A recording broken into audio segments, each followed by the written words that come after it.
Para sa aking balitang showbiz, sa unang pagkakataon, nagsalita na si Rita Daniela pagkatapos niyang sampahan ng reklamong acts of lasciviousness ang aktor na si Archie Alamania.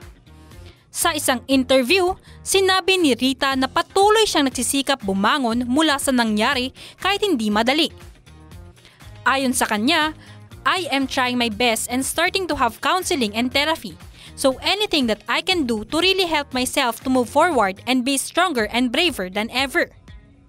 Dagdag pa ng aktres na lumakas ang loob niya dahil sa mga taong patuloy na nagpapaabot ng suporta. Sinabi pa ni Rita na pinag-isipan niyang mabuti ang ginawang hakbang bago sampahan ng kaso ang aktor. Samantala, hanggang ngayon ay wala pa ring payag si Archie. Ngunit ayon sa isang showbiz columnist, nakausap daw niya si Archie kaugnay ng kaso. At pinabulaanan na raw ng aktor ang paratang sa kanya at plano raw na labanan ang mga akusasyon sa kanya ni Rita.